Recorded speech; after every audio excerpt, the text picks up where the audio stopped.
มีโพสต์คำถามอยู่ใน Facebook Group Excel Superfan แล้วก็เป็น Challenge อยู่ใน Facebook Group เรียน Excel ฟรีเดี๋ยวผมจะให้ลิงก์ไว้ด้านล่างคลิปนี้นะครับเรามีตารางข้อมูลด้านซ้ายมือตัวนี้นะครับเราต้องการจะได้ผลลัพธ์เป็นตารางด้านขวามือตารางนี้เงื่อนไขก็คือเราต้องการจะนับข้อมูลที่อยู่ในตารางซ้ายมือตัวนี้นะครับ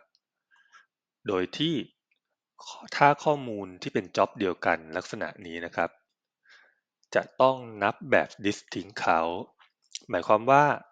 ข้อมูลชื่อ NLPN ซึ่งปรากฏอยู่ใน Job A4 2รายการนี้จะต้องนับแค่1ดังนั้น NLPN ทั้งหมดนะครับก็จะมี1แล้วก็2คือตรงนี้3และ4ตรงนี้นะครับเป็น4ข้อมูล เดี๋ยวมาดูกันครับว่าเราจะใช้ Power Query จัดการข้อมูลลักษณะนี้ได้อย่างไรวิธีทำของเรานะครับเดี๋ยวเราจะสร้าง Unique List ของแต่ละ Job ขึ้นมาก่อนอย่างยกตัวอย่าง Job A4 นะครับเราก็จะเอา NLPN มาแค่ค่าเดียวอีกค่าหนึ่งเราจะไม่เอา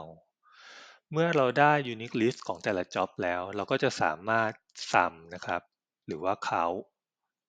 ข้อมูลของชื่อ Section ทั้งหมดได้ ผมไปที่คอลัมน์ section ก่อนนะครับตอนนี้ข้อมูลของเรามันขั้นด้วยเว้นวรรคตรงนี้นะฮะเราจะกระจายข้อมูลออกก่อนวิธีทำก็คือเลือกคอลัมน์ section ไว้แล้วก็ไปที่ transform จากนั้นไปที่ split column นะครับ by delimiter มัน detect ไว้ว่าเป็น space อยู่แล้วเรากดโอเคตรงนี้ได้เลยข้อมูลของเรานะครับก็จะกระจายออกมาเป็น3คอลัมน์แบบนี้ ทีนี้เดี๋ยวเราจะต้องรวม3คอลัมน์นี้ให้กลายเป็นคอลัมน์เดียวนะครับเราจะใช้คำสั่ง unpivot นะครับผมเลือกไปที่คอลัมน์ job นะครับจากนั้น transform เราไปที่ unpivot column แต่ว่าเราเลือกเป็น other column ตรงนี้นะครับตอนนี้เราได้ข้อมูลออกมาเป็นคอลัมน์ job แล้วก็คอลัมน์ value ซึ่ง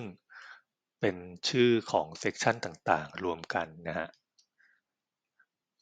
ขั้นถัดไปนะครับเดี๋ยวเราจะต้องรวมกลุ่มตาม Job นะครับอย่าง Job A1 ก็รวมไว้ด้วยกัน A2 ก็ไว้ด้วยกันผมเลือกที่คอลัมน์ Job นะครับแล้วก็ไปที่ Home จากนั้น Group by ตรงนี้นะครับเราเลือกแบบนี้ไว้ก่อนผมกดโอเคนะครับตอนนี้คำสั่ง Group by นะครับมันเคาข้อมูลให้ว่าข้อมูลของ A1 มีทั้งหมดกี่ข้อมูล A2 มีกี่ข้อมูล โดยที่ตัว mcode ของมันก็คือตรงนี้นะครับตัวนี้ตัวแรกนะครับก้อนนี้คือชื่อคอลัมน์ก็คือคอลัมน์ count ที่อยู่ตรงนี้หลัง each นะครับก็คือคำสั่งมันบอกว่ามัน count row ของ table นี้อยู่ทีนี้เราจะมาแก้นะครับผมลบด้านหลังตัวนี้ออกนะครับ หลัง each ผมใส่ underscore นะครับแล้วก็เครื่องหมายวงเล็บปีกกาผมลบแค่เอาไว้แค่เหลืออันเดียวอ่าตอนนี้นะครับข้อมูลของเรามันจะเป็น table ตามกลุ่มอยู่นะครับลักษณะแบบนี้ทีนี้สิ่งที่เราต้องการก็คือเราต้องการคอลัมน์ชื่อ value อยู่ตรงนี้นะฮะการเลือกคอลัมน์ชื่อ value นะครับ หลัง each นะครับเราระบุชื่อคอลัมน์ได้เลยว่า value โดยใช้เครื่องหมายวงเล็บนะครับวงเล็บก้ามปู value แบบนี้ทีนี้ตอนเราระบุวงเล็บก้ามปูแล้ว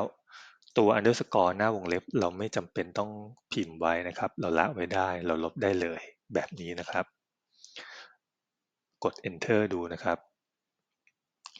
จะเห็นว่าข้อมูลมาเฉพาะ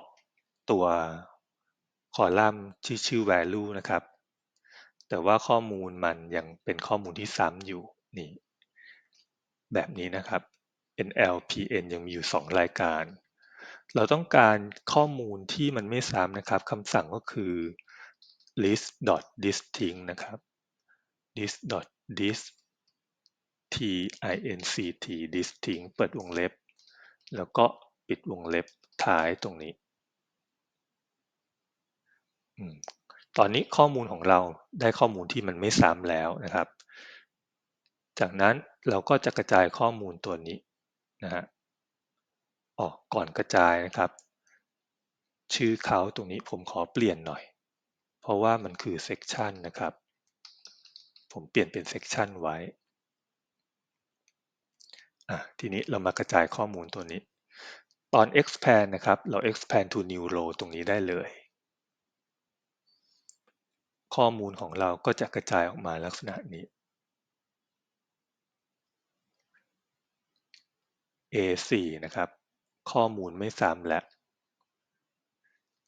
ทีนี้ก็เหลือขั้นตอนสุดท้ายหมายความว่าถ้าเรากรุ๊ปบายจากคอลัมน์ชื่อ section ตัวนี้นะครับโดยใช้คำสั่ง count row เราก็จะได้จำนวนของ section ทั้งหมดนะครับว่าแต่ละตัวมีอยู่จำนวนเท่าไหร่ผมเลือกคอลัมน์ section นะครับแล้วก็ไปที่ group by จากนั้นมัน count แล้วก็ count row อยู่แล้วนะครับกดโอเคได้เลยเราได้คำตอบที่ต้องการแล้วนะครับตอนนี้เป็นการเขาชื่อเซกชันแต่ละตัวแล้วก็ผลลัพธ์ได้เป็นแบบนี้